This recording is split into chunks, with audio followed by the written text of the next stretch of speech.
అదే RTV app వార్తల్ని క్షణాల్లో చదివే అవకాశం ఉంటుంది. ఒక న్యూస్ పేపర్, ఒక టెలివిజన్ ఛానల్ మీ చేతుల్లో ఎప్పుడూ ఉంటాయి. అందరికీ నమస్కారం అండి.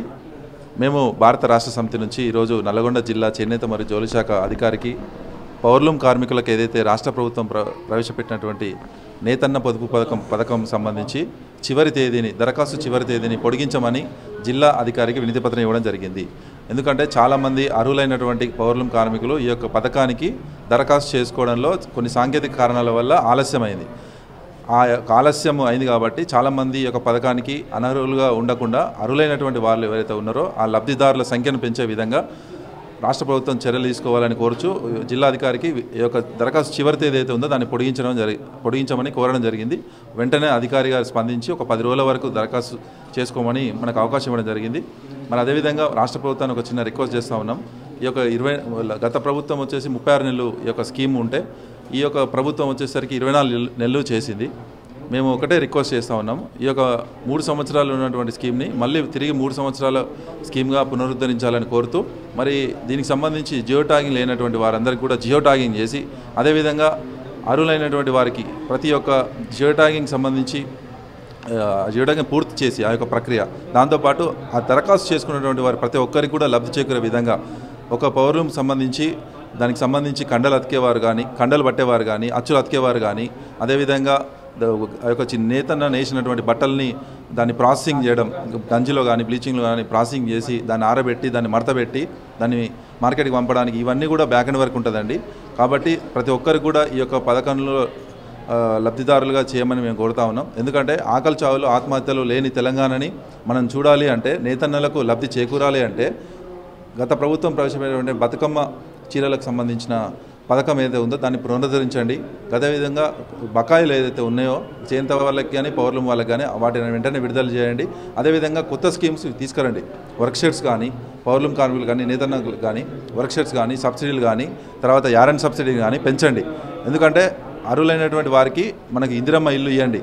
మీరు గొప్పలు చెప్పుకుంటున్నారు కదా, పేద చేనేత కార్మికులకు చాలామంది ఇల్లు లేనటువంటి వారు ఉన్నారు. మీ ప్రభుత్వం నుంచి ఇందిరమ్మ ఇల్లు ఇవ్వండి. అదేవిధంగా వారికి అర్హులైనటువంటి వారికి ఏదైతే ఉన్నారో వాళ్ళకి ఈ యొక్క మీరు రెండింతలు చేస్తున్నారు కదా, ఈ యొక్క నేతన్న పొదుపు పథకం పౌర్లూమ్ కార్మికులకి 2 సంవత్సరాల నుంచి 3 సంవత్సరాలు పెంచమని మేము రిక్వెస్ట్ చేస్తా ఉన్నాం. గత రాష్ట్ర ప్రభుత్వం ప్రవేశపెట్టినటువంటి తృప్తి ఫండ్ స్కీమ్లో భాగంగా మరి ఆల్రెడీ ఈ ప్రభుత్వంలో కంప్లీట్ అయినటువంటి తృప్తి ఫండ్ స్కీమ్ను కొనసాగిస్తూ మరి ఈ నెల అప్లికేషన్లు తీసుకోబడినని చెప్పి ఏడీ ఆఫీస్ వాళ్ళు మరి మా పౌర్లూమ్ కార్మికులకు యజమానులకు తెలియజేయడం జరిగింది. ఆ తెలియజేయడంలో భాగంగా మరి టైం పీరియడ్ కూడా కాస్త వారం 10 రోజులు ఉండడం వల్ల మరి అవగాహన లేనటువంటి కార్మికులు యాజమాన్యం కూడా దీంట్లో గందరగోళమై మరి ఎట్లా ఫామ్ ఎలా ఫిలప్ చేయాలి, మన జియో ట్యాగ్ ఎలా పొందాలి, దానికి బ్యాంక్ అకౌంట్ ఎట్లా ఏ అకౌంట్ సబ్మిట్ చేయాలనే విషయంలో మరి నానా గందరగోళానికి గురై మరి ఒక్కొక్కరు మరి కొంతమంది ఇళ్ళనే బ్రోకర్గా తయారై మరి ఒక్కొక్కరికి ఒక్కొక్క రకంగా చెప్పడం ద్వారా మరి కార్మికులు ఇంకా కూడా మరి మన కన్ఫ్యూజ్ అవ్వడం వల్ల మరి అలా కాకుండా ఏడీ ఆఫీస్ ద్వారానే కార్మికులందరికీ అవగాహన కల్పించి ఎటువంటి మరి ఇబ్బందులు కలగకుండా కార్మికులకు అవగాహన కల్పించడం ద్వారా వారికి తృప్తి ఫండ్ స్కీమ్ గురించి పూర్తిగా ఎలా నింపాలి, ఫామ్ని ఎలా నింపాలి, జియో ట్యాగ్ ఎలా తెచ్చుకోవాలి, ఆధార్ కార్డ్ మన బ్యాంక్ అకౌంట్ ఏ అకౌంట్ పెట్టుకోవాలి, ఎలా పెట్టుకోవాలనే విషయాల గురించి మరి అధికారులే కార్మికుల దగ్గరకు వచ్చి, ఏజెంట్లు ఈ బ్రోకర్లు కాకుండా ఆఫీసర్లే వాళ్ళ దగ్గరకు వచ్చి నింపించినట్లయితే కార్మికులకు యాజమాన్యానికి వీళ్ళందరికీ కూడా బాగుంటుందని చెప్పి ఈరోజు తెలంగాణ రాష్ట్ర సమితి భారత రాష్ట్ర సమితి తరఫున వాళ్ళకి ఒక వినతి పత్రం సమర్పించడం జరిగింది. వారు కూడా సానుకూలంగా స్పందిస్తూ టైం పొడిగించడంతో పాటు మరి కార్మికుల దగ్గరికి అధికారులను పంపించి వారికి అవగాహన కల్పించి ఈ తృప్తి ఫండ్ స్కీమ్కి సంబంధించినటువంటి అప్లికేషన్ పూర్తిగా నింపుతానని చెప్పి వారు హామీ ఇవ్వడం జరిగింది. వారికి ధన్యవాదాలు తెలియజేస్తూ మరి వాళ్ళే ఏడీ ఆఫీస్ నుంచి కార్మికుల దగ్గరికి వచ్చి ఈ యొక్క సమస్యని పూర్తిగా తీర్చవలసిందిగా వారిని కోరుకుంటున్నాము. ఈ తృప్తి ఫండ్ వాస్తవానికి చెప్పాల్సి అంటే కేంద్ర రాష్ట్ర ప్రభుత్వాల నుంచి కూడా చేనేత పౌర్లూమ్ కార్మికులకు అరకొర పథకాలే ఉన్నాయి. ఉన్న అరకొర పథకాలలో కూడా గత తెలంగాణ రాష్ట్ర సమితి ప్రభుత్వ కేసీఆర్ గారు ప్రవేశపెట్టినటువంటి స్కీము ఇది తృప్తి ఫండ్ స్కీము. దాంట్లో ఏముందంటే మన కార్మికుడు సంపాదించినటువంటి సంపాదనలో కొంత భాగం పొదుపు ద్వారా అంటే ఒక 1200 రూపాయలు మనం నెల పొదుపు చేసుకుంటే చేనేత కార్మికులకు గవర్నమెంట్ 2400 ఇస్తుంది, పౌరులం కార్మికులకు 1200 రూపాయలు జమ చేస్తుంది.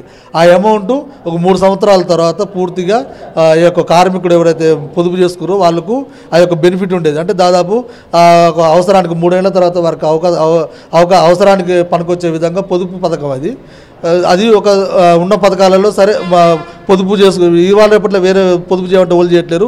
ఈ స్కీమ్ ద్వారా పొదుపు చేసుకుంటే ఒక అవసరానికి చదువులకు, పెళ్లిళ్లకు, ఆరోగ్యానికి, దేనికో దానికి ఒక 2-3 ఏళ్ల తర్వాత అక్కరొస్తున్న విధానంతో బాగానే ఉండి దాని తర్వాత కూడా దానికి కొనసాగింపుగా గత ప్రభుత్వం చేనేత బీమా పథకం కూడా 5 లక్షల రూపాయలు చనిపోతే ఇచ్చే పథకాన్ని స్టార్ట్ చేసింది.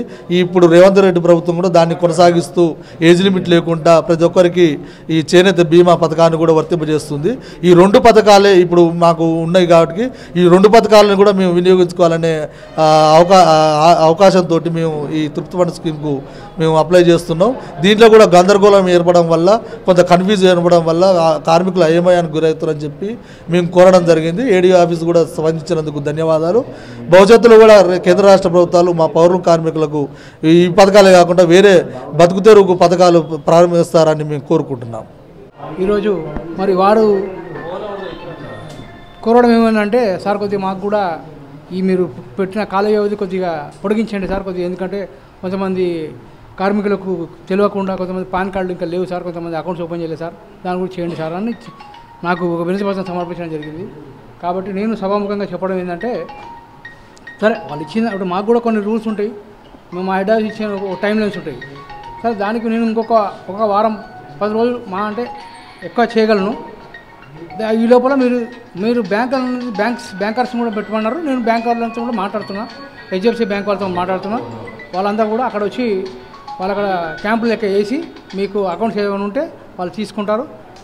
పాన్ కార్డులో కూడా మీకు ఏమైనా ఇది ఉంటే వాళ్ళకి సంబంధించిన వాళ్ళు ఉంటారు, వాళ్ళు వచ్చి చెక్ చేసుకొని ఇది చేసుకుంటారు. ఇంకోటి మీరు అవగాహన సదస్సు కూడా మీరు అడగడం జరిగింది. అవగాహన సదస్సు కూడా నేను ఈ ఒక 2-3 రోజులలో మీకు అవగాహన సదస్సు కూడా మాది కడుతాను. నేను కూడా ఒక అవగాహన సదస్సు నేను కూడా రావడం జరుగుతుంది, పెట్టించి మీ సందేహాలు ఏమున్నా కానీ అక్కడ నివృత్తి చేయడం జరుగుతుంది.